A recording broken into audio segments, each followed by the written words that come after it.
우리 삶에 세레머니가 필요합니다. 라는 제목으로 이 새벽에 하나님 말씀 듣겠습니다. 각 나라와 민족마다 고유한 명절이 있습니다. 한국은 설날과 추석이 있고 영미 문화권에서는 부활절, 추수감사절, 성탄절이 있지요. 명절의 시기와 그것을 지키는 모습이 각기 다르지만 처음 생기게 된 배경은 다음의 몇 가지 이유 때문입니다. 첫째, 계절의 변화와 농경의식에서 시작되었습니다. 대표적으로 한국과 같은 동양 문화권에서는 농사의 주기를 기념하는 명절이 많습니다. 대표적으로 단오는 봄에 분주한 일을 마친 후 지키는 날이고, 추석은 가을 거지를 끝낸 후 풍요로운 수확에 감사하는 날이지요. 둘째, 종교적인 의미가 있습니다. 많은 명절이 종교적인 사건이나 신앙에서 비롯된 게 많습니다.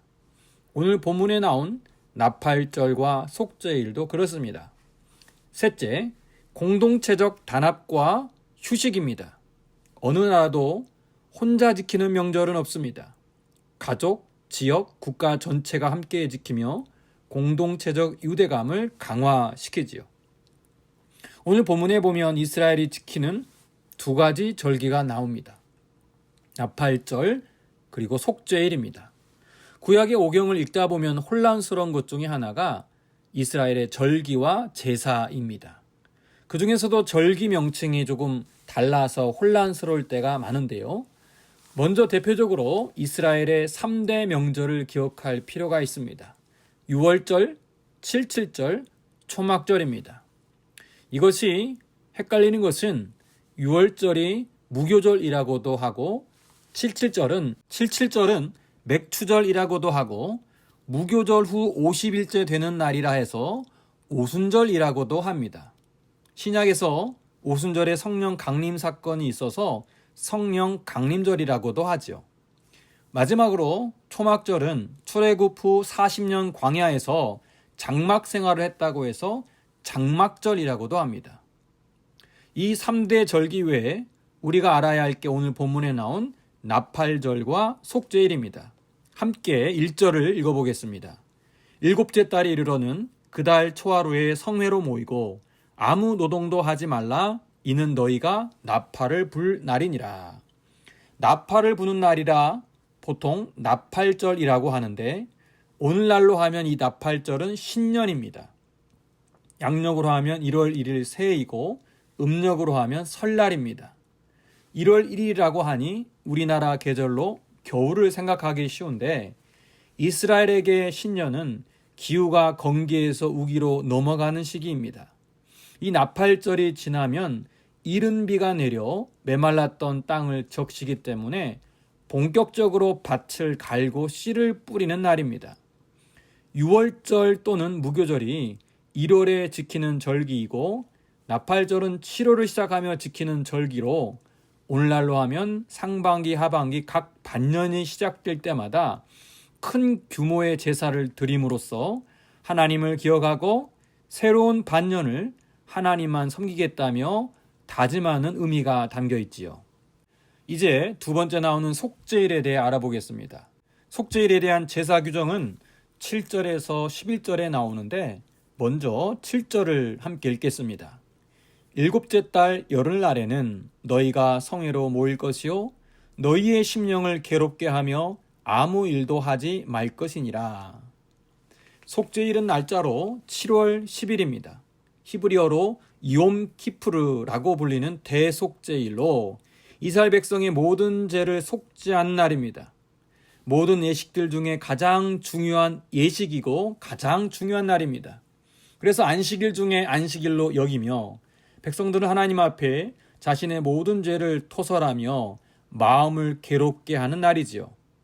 오늘 본문 민수기에서는 속죄일에 대한 설명보다 그 제물을 드리는 방식과 규모에 대해서만 설명하고 있습니다. 이 속죄일의 신앙적 의미는 작년 한 해 동안 범한 모든 죄를 하나님께 고하고 용서받아 정결함을 얻는 은혜의 날이었습니다. 또한 새로운 해를 시작하며 땅이 오염되지 않도록 영적 대청소가 이루어지는 날이기도 합니다. 그렇다면 오늘 본문에 소개된 나팔절과 속죄일은 우리 신앙인들에게 어떤 의미가 있을까요? 크게 두 가지로 생각할 수 있는데요. 첫째, 신앙인에게도 세레머니가 필요합니다. 세레머니라 하면 당장 떠오르는 장면이 골 세레머니입니다. 축구 선수들이 골을 넣은 후 동료들과 함께 기쁨을 나누며 하는 행동이죠. 그런데 이 세레머니 어원을 보면 세레에 해당하는 단어가 곡물입니다. 아침 대용으로 먹는 시리얼과 같은 어원이지요. 즉 세레머니란 한 해 동안 농사가 잘 되어 곡식을 많이 수확하게 된 것을 기념하는 것입니다. 그래서 그 뜻이 의식, 의례가 된 것이지요. 오늘날 그리스도인들이 나팔절이나 속죄일을 지키지는 않지만 그 정신은 우리 신앙인에게 여전히 유효합니다. 신년 감사 예배, 그리고 사순절, 또 성금요일이 이런 의미를 지니죠. 사실 신앙인들에게 이런 절기는 매년 반복되고 그리 새로울 것은 없습니다. 하지만 신년 예배 때는 새해를 시작하며 하나님의 자녀로 좀 더 나은 삶을 살기로 결단합니다. 또 사순절에는 예수님의 십자가 고난을 묵상하며 우리가 죄인임을 고백하지요. 이런 절기를 매년 지키고 세레머니를 하는 이유는 이것을 통해 그리스도인으로서 자기 정체성을 강화시키기 때문입니다.